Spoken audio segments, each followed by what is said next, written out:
أعوذ بالله السميع العليم من الشيطان الرجيم بسم الله الرحمن الرحيم الصلاة والسلام على أشرف المرسلين سيدنا وحبيبنا محمد وعلى آله وصحبه أجمعين. Assalamu alaikum wa rahmatullahi ta'ala wa barakatuh. On se retrouve une nouvelle fois pour un nouvel épisode de notre série consacrée à la méditation des hadiths de la foi, du chapitre de la foi du Sahih de l'imam al-Bukhari. Donc on va s'arrêter aujourd'hui aux deux derniers hadiths de ce chapitre qui vont marquer donc la fin de notre série. Ce sont les hadiths 57-58. On va d'abord débuter par le hadith 57 qui est en réalité une parole de Jarir ibn Abdullah radiallahu anhu, qui rapporte, donc il dit que j'ai prêté allégeance, je le cite, j'ai fait acte d'allégeance au prophète sallam et j'ai prêté serment d'accomplir la prière, de m'acquitter de la zakat et d'être fidèle conseiller à tout musulman. Le hadith 58 a en réalité une explication, on va dire plutôt le détail de cette parole, on va comprendre, ou plutôt exactement le contexte dans lequel Jarir radiallahu anhu va rapporter, va citer cette anecdote avec le prophète sallam, étant donné qu'en réalité cette parole, Jarir radiallahu anhu va la prononcer lorsqu'il sera à Koufa. Koufa qui était un bastion de Ali radiallahu anhu, et lorsque Muawiyah va succéder à Ali en tant que calife, il va donc placer un gouverneur à Koufa.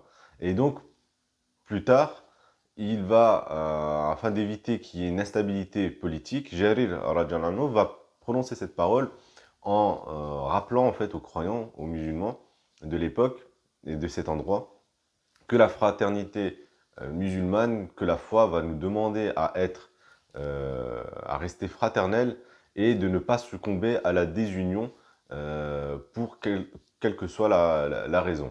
Et donc, c'est dans ce cadre-là que Jarir radiallahu anhu va prononcer cette parole. Par contre, nous, on ne va pas rentrer trop dans le détail par rapport à cela, car ce qui est important en réalité, ce ne sont pas forcément, on va dire, les hadiths, ces deux hadiths-là, l'imam al-Bukhari les a cités surtout pour illustrer ce qui est le plus important, le chapitre, le titre qu'il a donné à son chapitre.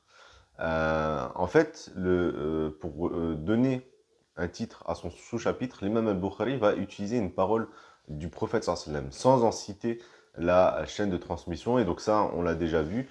C'est un procédé auquel l'imam al-Bukhari a déjà eu recours, il va recourir encore à d'autres reprises dans son Sahih, où au final, il va citer la parole du prophète sallam et il ne va pas citer la chaîne de transmission.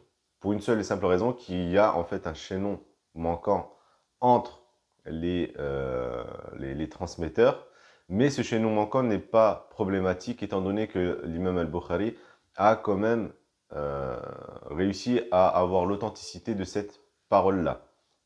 Par contre, par souci de rigueur scientifique, il ne va pas l'inclure dans son corpus, mais il va le citer pour illustrer en fait l'idée principale du sous-chapitre. Et donc cette parole du prophète sallam est très importante car en réalité le prophète sallam va détailler ou va synthétiser ce qu'est la foi. Il va citer 4 points très importants qui en réalité, si on les respecte, eh ben, on va respecter, on va pouvoir garantir que nous avons la foi musulmane et que nous avons travaillé dessus pour pouvoir atteindre une foi telle qu'elle est demandée par Allah Azza wa Jal. Et donc ces 4 points vont être résumés par rapport du prophète sallam où il dit la foi est le dévouement à Allah, Dieu, à son prophète, à l'autorité musulmane et au commun du peuple. D'accord? Donc ce sont les 4 points que le prophète sallam va citer comme étant en fait la synthèse de la foi. Et c'est là où ça va être vraiment important, on va essayer de rentrer un peu plus dans le détail pour comprendre comment en réalité on va pouvoir pratiquer ce que le prophète sallam nous a cité dans cette parole-là. Alors le premier point, c'est le dévouement à Allah Azza wa Jal. Le dévouement à Allah Azza wa Jal, c'est ce qu'on a vu jusqu'à présent à travers tous les hadiths qu'on a cités depuis le début de notre série, donc que ce soit en présentiel à la mosquée ou via nos vidéos que vous pouvez retrouver sur la chaîne de la mosquée. Et on peut en déduire donc que ce dévouement à Allah Azzawajal va avoir lieu via deux biais. Le premier, c'est notre liaison verticale qui va nous unir à Allah Azzawajal à travers les actes d'adoration. On avait vu un peu plus en détail qu'au niveau de la prière, du jeûne, de la zakat, etc., il n'y a pas simplement cette idée de pratiquer, c'est-à-dire d'avoir fait l'acte. Le plus important n'est pas forcément d'avoir accompli la prière, mais c'est tout ce qui va s'en suivre. Pareil pour le jeûne du mois de Ramadan, de la zakat, etc. Et c'est le premier biais. Le second biais, ça va être au niveau horizontal. Donc justement, lorsqu'on va accomplir le jeûne, il ne suffit pas simplement de s'abstenir de boire, de jeûner, de boire, de manger, d'avoir des rapports charnels, etc. Mais aussi de se préserver et de faire grandir notre spiritualité à travers cet acte-là. Et c'est ce qui va impacter justement les personnes qui vont notre relation avec les personnes qui nous entourent. Donc ça, c'est le premier point, le dévouement à Allah Azzawajal. Le second, ça va être le dévouement au prophète Mohammed sallallahu alayhi wa sallam. Le dévouement au prophète Mohammed sallallahu alayhi wa sallam, si on doit le résumer, ça va être très simple. Allah Azzawajal nous a demandé de respecter certaines règles, et pour ça, il va nous envoyer un modèle.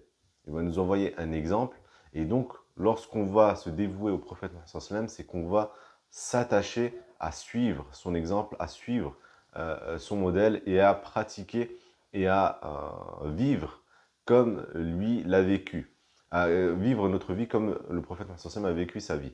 Alors, pas d'un point de vue du mimétisme, mais d'un point de vue où, au final, s'inspirer de comment le prophète a vécu avec les autres pour pouvoir le retranscrire dans notre vie. Et on a vu beaucoup d'exemples, et on retrouve beaucoup d'exemples dans la vie du prophète Mohammed sur comment il a interagi avec des musulmans, avec des non-musulmans, avec l'environnement, avec la faune, etc. Donc, on a vraiment un exemple concret, complet, en la personne du prophète Mohammed sallam. Et si on est vraiment dévoué à lui, on se doit d'être le plus proche de lui.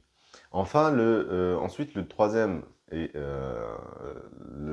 principe que le prophète sallam va citer, c'est le dévouement à l'autorité musulmane.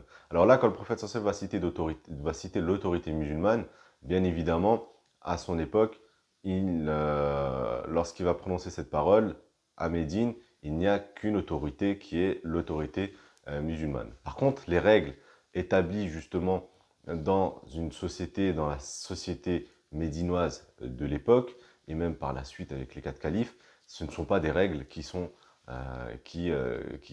sortent de l'ordinaire, on va dire. Ce sont toujours les mêmes principes de base qu'on va trouver même dans des sociétés, dans des États régis par une autorité non musulmane, qui vont être en fait les principes de base d'une vie en société. C'est ça en fait que le prophète sallallahu nous demande de respecter, c'est-à-dire qu'il ne faut pas qu'on sombre dans une anarchie.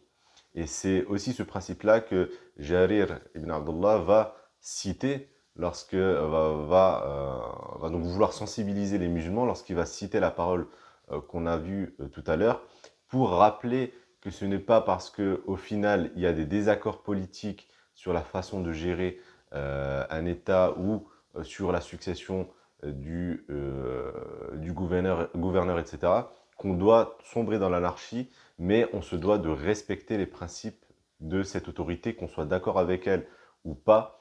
Il faut qu'on tombe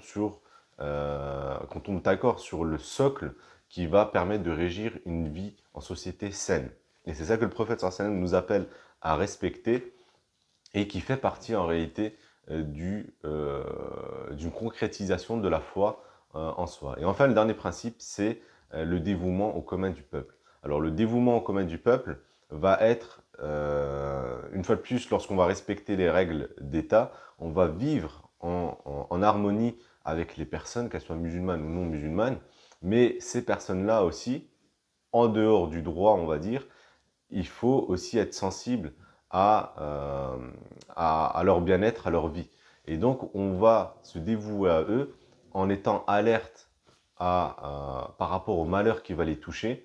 Donc, être à leur côté pour pouvoir surmonter ces malheurs-là, être à leur côté pour être une joie de vivre, etc., etc. Donc voilà les 4 grands principes en fait qui permettent de synthétiser ce qu'est en réalité la foi, et c'est pas pour rien que l'imam al-Bukhari va le citer à la fin de son chapitre de la foi, pour en réalité rassembler tous les enseignements qui sont présents dans son chapitre, et donc qu'on a vu jusqu'à présent.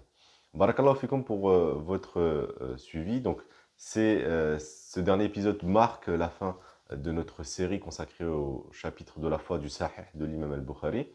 On se retrouve, Inch'Allah, la semaine prochaine pour entamer une nouvelle série ou pour avoir une autre vidéo concernant un rappel ponctuel. Inch'Allah, je vous invite à rester en alerte et de suivre à travers nos réseaux sociaux les événements qui vont marquer, Inch'Allah, le début du mois de Ramadan, qui aura lieu la semaine prochaine, Inch'Allah, mais aussi pour la suite des enseignements qui seront dispensés. Barakallahu fikum, subhana rabbika rabbil izzati amma yasifun, wa salamun al mursalin, walhamdulillahi rabbil alamin, wa salamu alaykum wa rahmatullahi ta'ala wa barakatuh.